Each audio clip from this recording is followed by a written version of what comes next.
જય સિયારામ મિત્રો, હું યશ નિમ્બાર્ક. મિત્રો, આપ સૌનું સ્વાગત કરું છું અમારી યુટ્યુબ ચેનલ યશ નિમ્બાર્કમાં.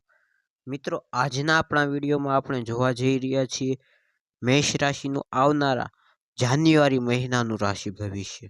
એટલે કે મિત્રો, 2025ના નવા વર્ષના પ્રથમ મહિનાનું રાશિ ભવિષ્ય. મિત્રો, તો આપ સૌને નવા વર્ષની હાર્દિક શુભકામનાઓ. અને ચાલો શરૂ કરીએ આપણું આજનું આ વિડીયો, મેષ રાશિનું જાન્યુઆરી મહિનાનું રાશિફળ. પણ મિત્રો, જો આપે અમારી યુટ્યુબ ચેનલ યશ નિમ્બાર્કને સબસ્ક્રાઇબ ન કરી હોય તો પહેલાં ફટાફટ સબસ્ક્રાઇબ કરો અને બેલ આઇકનને ઓલ ઉપર સેટ કરો, જેથી આપને આવનારા હરેક વિડીયોના નોટિફિકેશન મળતા રહે. અને જો આપને અમારું આજનું આ વિડીયો ગમે તો અમારા વિડીયોને લાઇક કરજો અને વધારેમાં વધારે શેર કરજો. અને આપને કોઈ પણ પ્રકારના પ્રશ્ન હોય તો તે કોમેન્ટ સેક્શનમાં પૂછી શકો છો. તો ચાલો શરૂ કરીએ આપણું આજનું આ વિડીયો.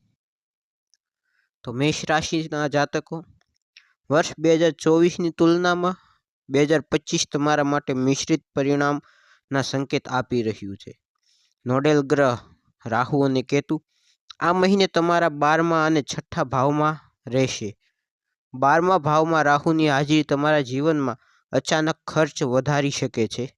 જાન્યુઆરી 2025ના કારકિર્દી રાશિફળ મુજબ મેષ રાશિના લોકોને કારકિર્દીમાં વધારે લાભ મળશે, કારણ કે શનિ તમારા 11મા ભાવમાં સ્થિત રહેવાનો છે. જાન્યુઆરી રાશિફળ 2025ના શિક્ષણ રાશિફળની વાત કરીએ તો મેષ રાશિના લોકોને અભ્યાસની સાથે સાથે વ્યવસાયિક અધ્યયનમાં પણ લાભ મળી રહેશે. જાન્યુઆરી 2025ના પારિવારિક જીવનની વાત કરીએ તો મેષ રાશિના લોકોના બીજા ઘરમાં ગુરુ અને 11મા ઘરમાં શનિની ઉપસ્થિતિના કારણે અનુકૂળ પરિણામ મળશે.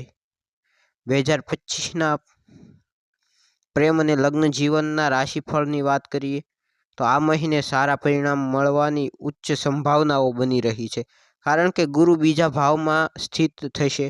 આના લગ્ન જીવનમાં સારા તાલમેલે ખુશાલી નજર આવશે. જાન્યુઆરી 2025ના આર્થિક જીવનની વાત કરીએ તો આ મહિને આર્થિક પૈસાનો લાભ મેળવવાના સંદર્ભમાં અનુકૂળ પરિણામ મળશે અને આવું એપ્રિલ મહિના સુધી થવાની સંભાવનાઓ છે, કારણ કે મુખ્ય ગ્રહ ગુરુ આ મહિના દરમિયાન તમારા બીજા ઘરમાં સ્થિત રહેવાનો છે, જેનાથી તમારી જરૂરી માત્રામાં તમને લાભ કરવામાં સારી એવી સફળતા મળી રહેશે. જાન્યુઆરી 2025ના આરોગ્ય રાશિફળની વાત કરીએ તો રાશિનો સ્વામી મંગળ 21 જાન્યુઆરી 2025થી સારી સ્થિતિમાં રહેશે. એના કારણે તમારી અંદર સાહસ અને દ્રઢ સંકલ્પ નજરે આવશે. તો આજના વિડીયોમાં આટલું જ. ફરી મળીએ નવા વિડીયોમાં. જો આપને મારું આજનો આ વિડીયો ગમ્યો હોય તો મારા વિડીયોને લાઇક કરો અને વધારેમાં વધારે શેર કરો. ફરી મળીએ નવા વિડીયોમાં. ત્યાં સુધી જય સિયારામ.